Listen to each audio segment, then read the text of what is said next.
Hi, everyone. I'm Rosemary Miller here with Eugenio Allman, a chief economist at Raymond James, here to discuss the monthly jobs report. Thank you so much for joining me today, Eugenio. My pleasure. So, Eugenio, the employment situation in America last month looked great. Over 350,000 positions created, almost twice the number economists had expected, and a jobless rate of just 3.7%. That seems to give the Fed support in its reluctance to reduce interest rates, but we keep hearing about white collar layoffs. So, is the economy really as strong as today's numbers suggest? I mean, we saw fourth quarter GDP very strong, 3.3% on an annualized quarter-over-quarter basis. So yeah, the economy's potential growth rate is about 1.9%. So we are growing past that number. So yes, it tends to give credence to this morning's number, but it was blockbuster from every point of view. Actually, the revisions to last year were up. I mean, I think that it was 27,000. I mean, 27,000 more jobs created per month than what it was originally published. By the way, last week we published our weekly saying that there were only 6 sectors adding to jobs, which reflected weakening in the employment market.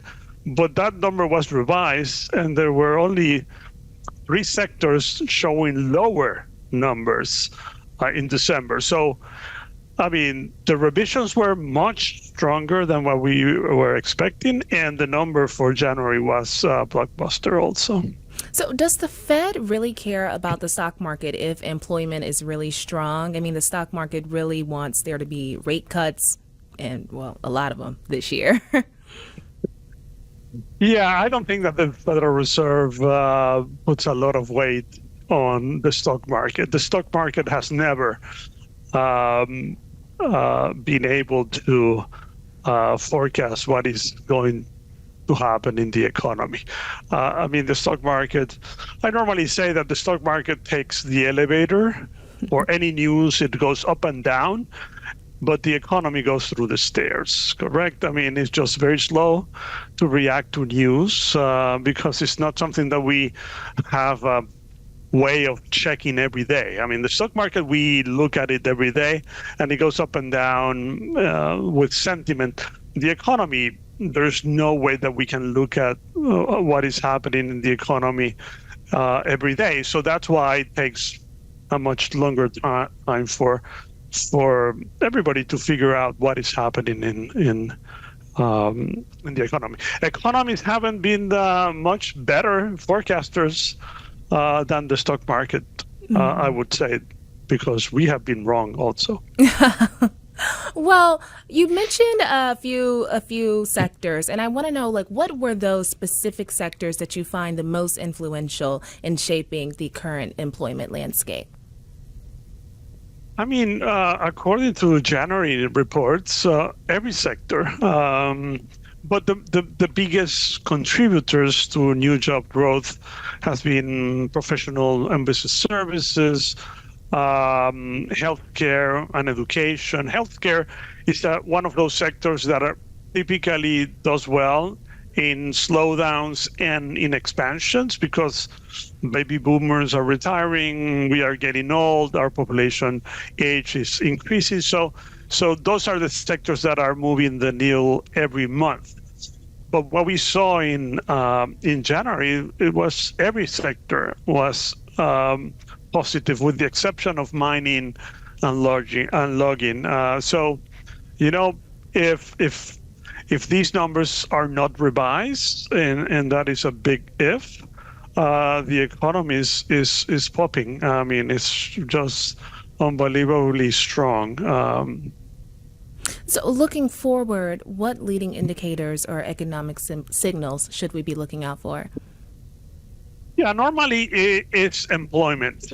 The biggest issue with employment, as it is the case with other economic measures, is that they are revised.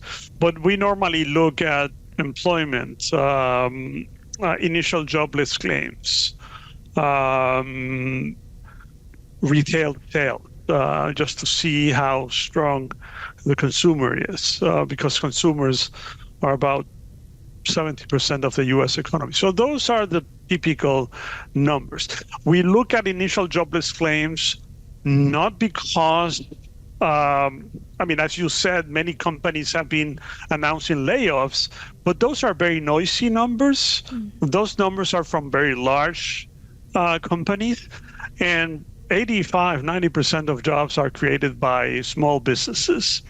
Normally, large companies give packages when they lay off workers. So workers typically do not go immediately and apply for unemployment insurance because they have monies given to them by companies.